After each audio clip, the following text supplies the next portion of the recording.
Yo, what's up, YouTube? Welcome back. We are going into the sniper class. This is the next one in the series of, general recommendations for the siege mode, and you can use this information on your operations. Next, we're going to be going into sniper. I find this is one of my favorite classes to play in general in Space Marines 2. There's something about having a sniper rifle, going in Viz, and just like popping a Terminator's head. Extremely satisfying. Extremely satisfying. Absolutely love taking this class in, and it's received some decent changes over the course of like the last like 6+ months. I highly recommend checking it out. Anyways, let's get into it. As far as primaries, I tend to bring the last Fusel. I'm just such a huge fan of this weapon, especially for the overpen of it. It will travel through multiple enemies dealing with them. I love it when two Terminators are lined up and you just headshot through both of them. It's so satisfying. I love the fact that I don't have to reload. And if you set up your last Fusel like I do, you have tons of ammo and it actually fires quite fast. I tend to take the maximum capacity one, and I grab the charge speed top of the tree before going to the far side and grabbing the Majoris. On a Majoris like headshot kill, you get 1 armor back. We're going to talk about it a little bit later, but it works really well with one of the prestige perks called Conviction, where when you expend your armor, you get a bunch of health, damage resistance, which is super strong because the sniper does not have much HP. It's pretty damn low. As far as like honorable mentions, obviously the bolt sniper works really well. Some people really like it, especially when you pair it with the really good ammo regen perk. I don't think it's as necessarily anymore to do that, just because of the stupendously good prestige perk that you're probably going to be grabbing first. And then the only other weapon I'd probably recommend for sniper, just because it pairs really well with the rest of the class, is the Stalker bolt rifle. You can definitely use this as like just a faster firing bolt rifle, and it works really well in its hands. As far as doing like bolt carbine or instigator, I think bolt carbine works really well if you're trying to go for like more of the melee assassination build that some people are doing with block knives, which is really cool. But you're just so squishy getting into that range, it can be very, very, very scary. So I tend to recommend most people go towards the last Fusel or the bolt carbine or the Stalker. As far as secondaries go, you definitely want to go for more of like a precision weapon or like something with a little more range, so you can proc your prestige perk fairly often. So bolt pistol and heavy bolt pistol, as always, are quite good. I can see some people really liking the like Inferno pistol, but like I said before, it sucks to have to go for gun strikes and just the limited range. Because remember, this gun doesn't have much range. So if you're trying to gun strike someone and you move too far away, you literally can't gun strike them anymore. That sucks. And with the other ones, you don't have that problem. In particular, I tend to go with the heavy bolt pistol because you get the most damage out of your gun strikes. And I just like how general ammo and its capacity and just like how accurate it is. It just works really well. Highly, highly recommend. As far as melee weapons, obviously we only have the combat knife. I tend to go for fencing just to be more defensive. I'm typically not going for melee as much as possible, but if you are wanting to go for melee, people have been absolutely loving the block knife, especially for like doing those like one-hit assassinations. We'll talk a little bit later when we're going into the skill tree, but very strong. If you want to see my perk tree, there it is. I'm actually missing one part of it. I'd probably just go for the melee damage. But the shoulder bash is quite nice for like staggering a bunch of enemies in front of you. So let me just quickly grab that. Didn't even know I didn't have that selected. Excuse my perk tree. I literally just prestiged not too long ago, but getting into it, I think block break is a bit of like an easy one to pick, but I don't get much use of it out of it personally. It is nice because like of that one Tyranid enemy that runs at you with the double swords, but that's about it. There's not much blocking going on in this game. So I tend to just go for the squad revive. You are the reviver of the team. That's like your main goal, is to be reviving your teammates, because it's super easy for you as a sniper with your class perk. As far as the next column, Vantage Point tends to be the one that I go for. I don't have too much of a problem standing still for 2 seconds. Some people have ADHD and they're just constantly moving. And if that's the case, probably go for high capacity. Adaptability is okay if you're going for like the melee one-shot builds, because you can on purpose, get to this point and then proc it. As far as what perk I'm typically taking Lethal Efficiency. It works really well versus Terminids just to overpen all of them and get your ammo back constantly, or just like, just in general, just like a little bit of ammo econ randomly for you is nice, because the other two don't do anything if you're using Last Fusel. Basically you're just going to have to pick which weapon you're using, and then you take the corresponding class perk. If you're obviously taking, the Stalker Bolt rifle or the Bolt Sniper rifle, obviously Iron Grip. And if you're taking like one of the more close range Bolt Carbine, you have this one. As far as the team perk goes, I think it's fairly obvious which one you go for. You're mostly always going to go for the Squad Renewal, just so anytime they get a headshot, they get some back. But if you notice your teammates aren't really using precision weapons, they're mostly using like AoE, like non-precision weapons. They're not getting much out of this. You could always go for precision targeting, which just helps you hunt down those extremist level enemies a little bit better, especially those Terminators. It does make a difference.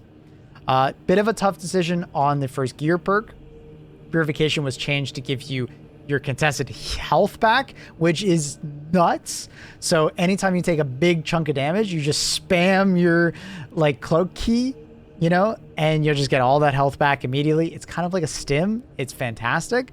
The other great one, if you find you're just jumping in and out of cloak a lot and you're going for headshot kills, is the camo for renewal.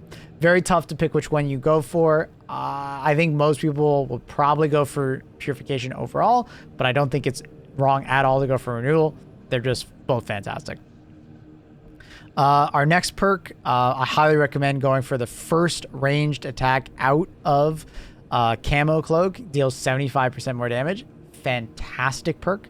Highly recommend. And it pairs really well with your class perk, like your team perk and your renewal, because you just be constantly going back into stealth. Like you could like pop it, do your shot, kill one enemy, you'll get 25% of it back, and then immediately do it again. And again, and again. It's extremely ammo efficient, and it's a really fun gameplay loop. If you're into that, it works really well.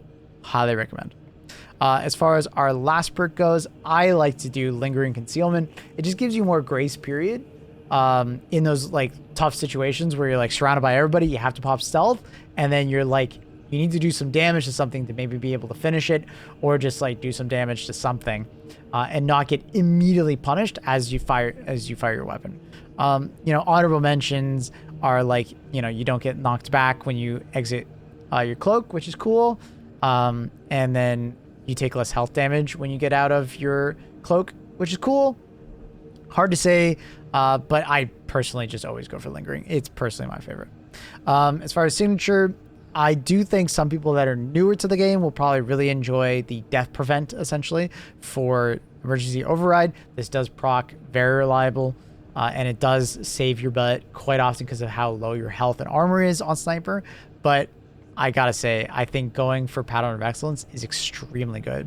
Every 30 seconds, you can get back a Melta. Performing 3 consecutive headshots restores equipment. It's so easy to proc. So easy. Just grab a bolt pistol, right? 3 shots. That's it. They don't have to be headshot kills, just headshots. Find a Majora's enemy, shoot him 3 times every 30 seconds, you get a Melta. It's so powerful. And you are the class to place Meltas the best because you can stealth in, place the Melta, and run away. So good. Whereas the other classes is a little bit more risky to put those Meltas down. You don't have that problem at all. It's extremely good to use. Highly recommend. Okay. As far as your first perk, I think it's very obvious you go for the 15% ammo every 15 seconds as long as you get a secondary weapon kill. Doesn't have to be a headshot kill, just secondary weapon kill. Fantastic. Your next one I highly recommend is Conviction, especially if you're doing the Last Fusel build that I'm talking about, or you're just like constantly finishing Majora's enemies. Conviction really well will help you stay alive. Exalting Focus, also really good if you're willing to do those gun strikes. If you're getting like jumped by extremist level enemies, it's so good to be able to like gun strike them and then do 20% more range damage for 10 seconds. And it's not just 20% more range damage versus that enemy, it's all enemies. So if you can like reliably like bait Majoris level enemies into trying to melee you and then perfect parry them, give them a gun strike, you're going to be melting enemies for the next 20 seconds or 10 seconds. Super strong. And there's no cooldown on it, or like, so you can just keep proccing it over and over again as long as you have gun strikes. Very strong. Very strong. So personally at the moment, I'm doing the ammo regen, I'm doing the Exalted Focus, and I'm doing Conviction. My last perk right now is just Versatility because I'm leveling up. But if I wasn't leveling up, I would probably go for a material upgrade just to make that Melta Bomb even more powerful, which is very strong. And there's also Emperor's Grace, which is a bit of a weird one. I don't think you really need it, but it is very useful if you're using it. If you're using your cloak as basically like a dodge key, right? Because the way it works is that when you activate your cloak, you become invulnerable and they can't see you. But you already kind of go invulnerable when you press your cloak key because everything just kind of ignores you all of a sudden, right?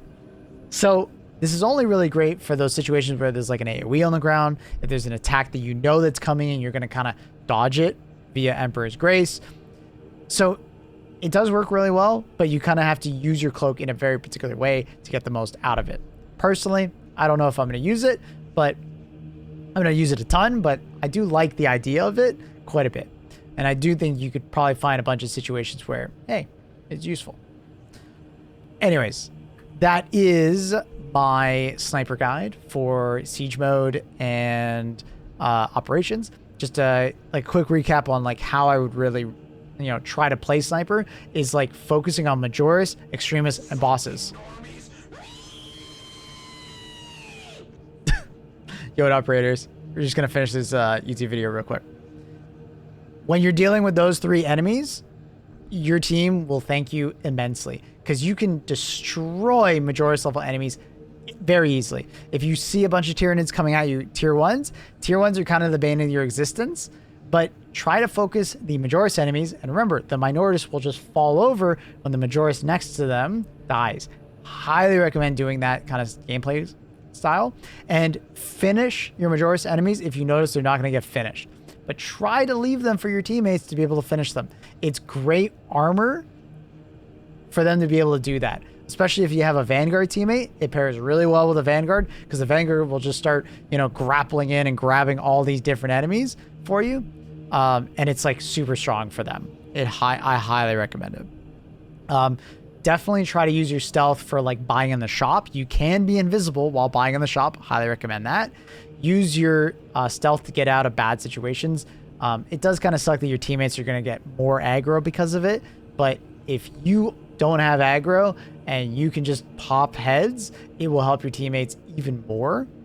And then lastly, I didn't really talk about it, but the stealth assassin build, basically going for, with tactical ambush, going for block knife, and then obviously shadow stab. If you do all those things together, you can one-shot a lot of extremists, and you can do a like absolute metric ton to bosses. Like I've seen like bosses chunk like 30% of their health easily, while like triple blocked, shadow stabbed, and you have that 150% more damage in your perk tree.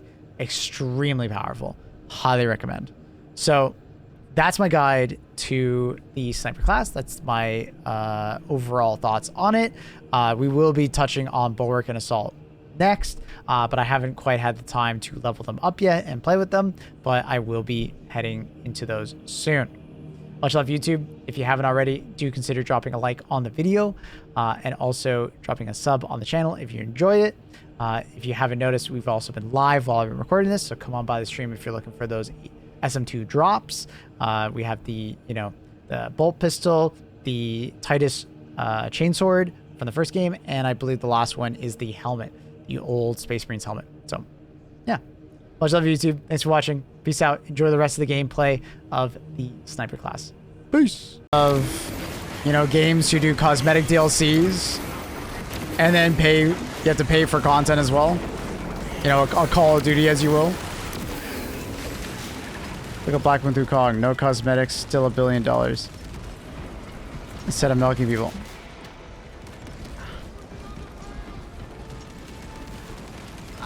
Sorry, is Asmongold not streaming right now or something?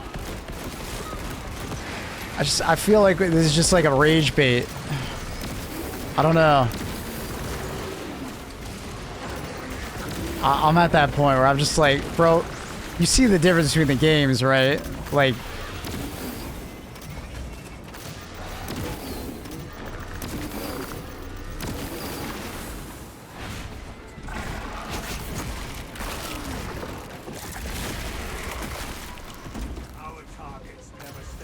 I feel like you're milking my patience at this point.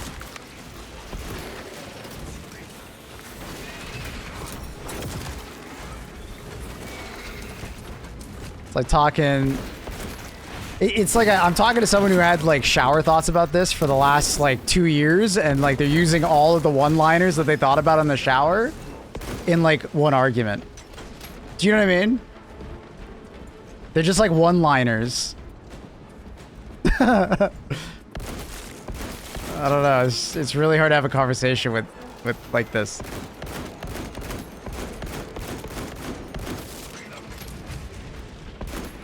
Because I understand where he's coming from, but I think there's a lot of phrasing it and comparisons in like the wrong direction. He's comparing like single player, like, you know, one and done games that don't add any more content over time, or they do, they charge you. I'm sure Black Myth Wukong will do another DLC where they charge you money. I'm sure they will. I really like Black Myth Wukong. Game is fucking fantastic.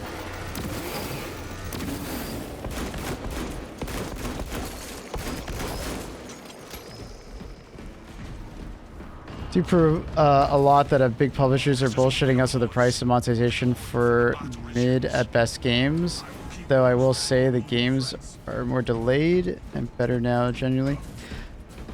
Some of these are like anomalies though. Like Expedition 33 and Baldur's Gate took a very long time to be developed, right? They had very long development periods, right? But they took their time and they came out great, which is awesome. I fucking love those games, right? They're great. The thing is that like not all games can do that. Because like there's a lot of investors' money like tied up in these games, and then you're asking an investor to just pull their money in there for like, you know, 5+ years. It's tough, right? Like it's easy for us to say because we didn't put any money into the investment of this game, right? It's really easy for us to say. But when someone's putting like 500 million up front to like cover the cost of a game, you know, I think it's like it's not exactly an easy one of, oh yeah, sure, you can have another 2 years.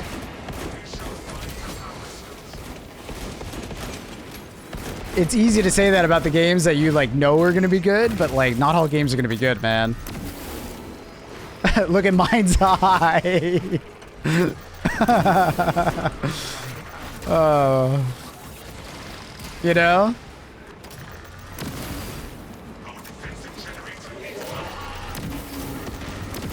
Or, hey, look at fucking Star Citizen. Star Citizen's an odd one, right? They're letting them cook forever and have unlimited money, but now they're just in development hell where they're just like, let's just add more. Let's just add more. Let's just add more. Let's just add more.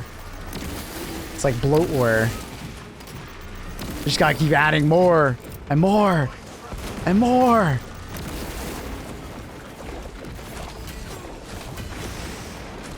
Problem's always shareholders. Well, it's just like, can you blame them though, right? Like, it sucks.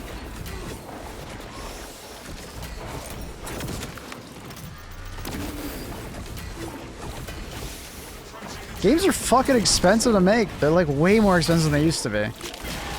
And they take longer.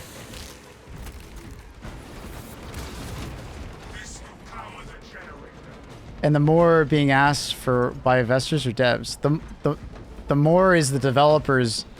Sorry, the context of that entire phrase, I think you missed it, was about Star Citizen. I don't know if you know anything about Star Citizen. But Star Citizen is like been in development for like 10+ years, and they just keep adding more to it. And people and the investors, quote unquote, are the player base buying cosmetics and shit. And it's like in development hell. It's like not good. Damn, he did the fucking acid right there. It's so annoying. It's like a black hole of money. So I think once again you're having an already like shower-thoughted conversation about investors, and I'm talking about something completely different. I get it, people are very upset about the games industry, but we're not talking about that right now. Talking about Star Citizen. I'm gonna do some swimming lessons in Vietnam. Ooh.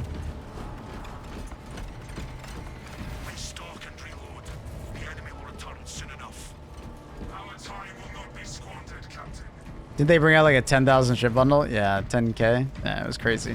So expensive.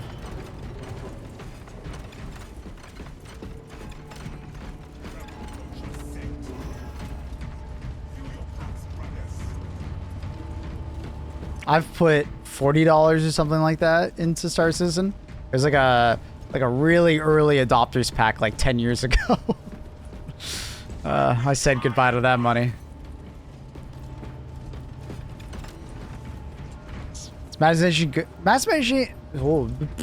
Matchmaking is pretty good in this game. Like, it has some problems at times. Like connecting the players, it's kind of slow, but it works most of the time.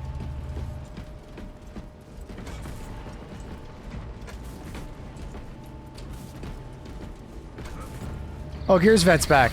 It's not nickel and diming you, though. You're getting the content, the DLC that you would normally have to pay for free, and then they charge you for the cosmetics.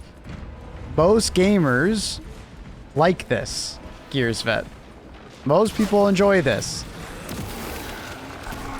Oh, I thought he was going for someone else!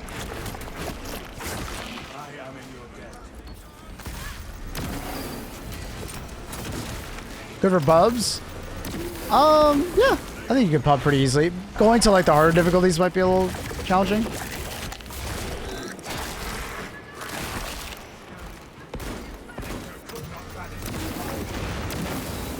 Oh shit. I think that sniper is firing at me.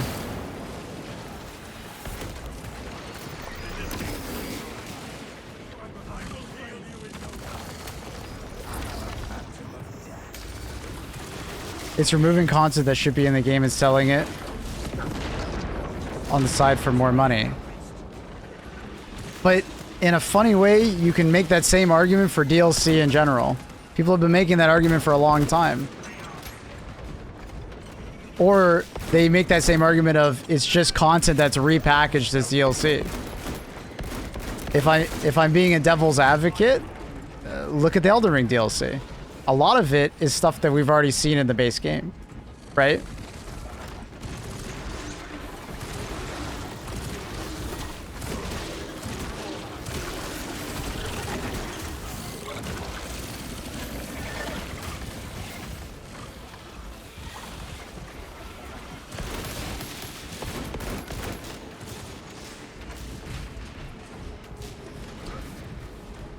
It's a different type of game, Gears Vet, and I can see you don't like it, but here's the great part.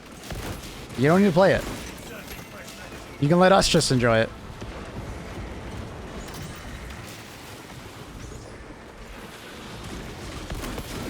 You don't need to fight the evil corporations for me. I'm good, dude.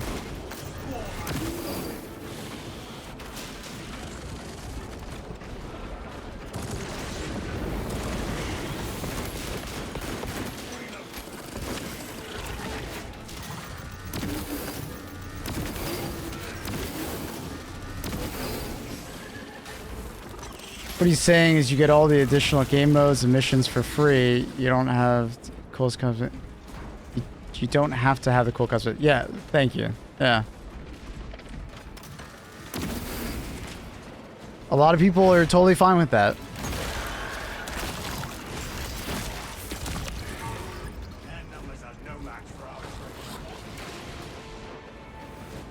Yeah, there also seems to be a confusion of what DLC means. So there's expansions to games, and then there's DLC.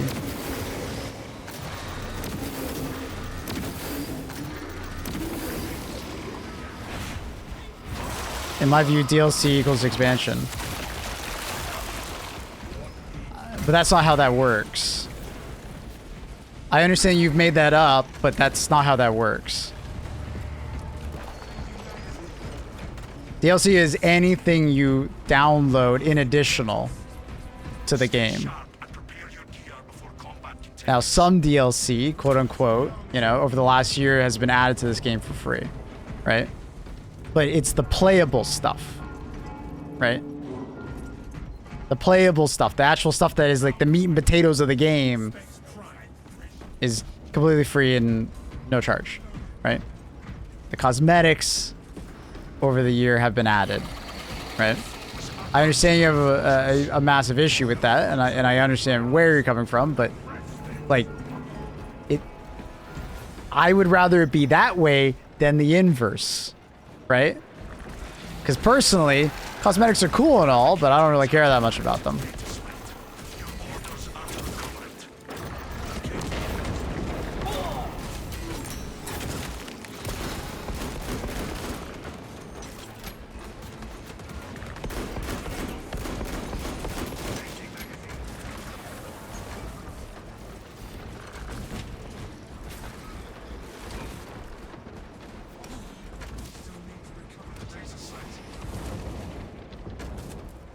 DLC is basically a modern word for expansion packs, though. Expansions were meant to emphasize a larger amount of content.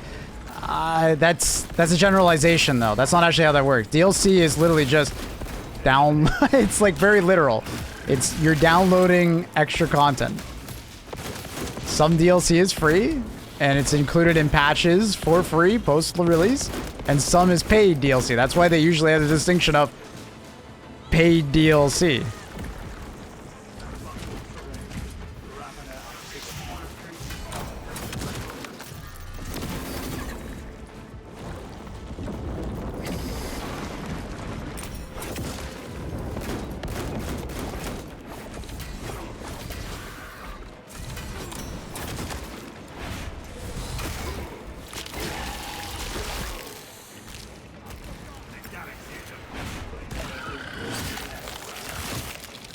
The hope is, Dagon, is that they're going to be adding the ability to put on,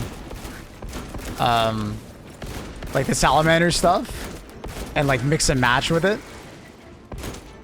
I wonder if they'll be able to put it on like other, characters.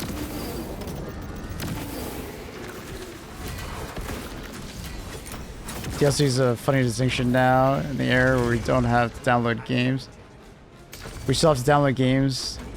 Come on, DLC. It is a bit funny, but I mean, it's very much post-release downloadable content, right? Not always paid.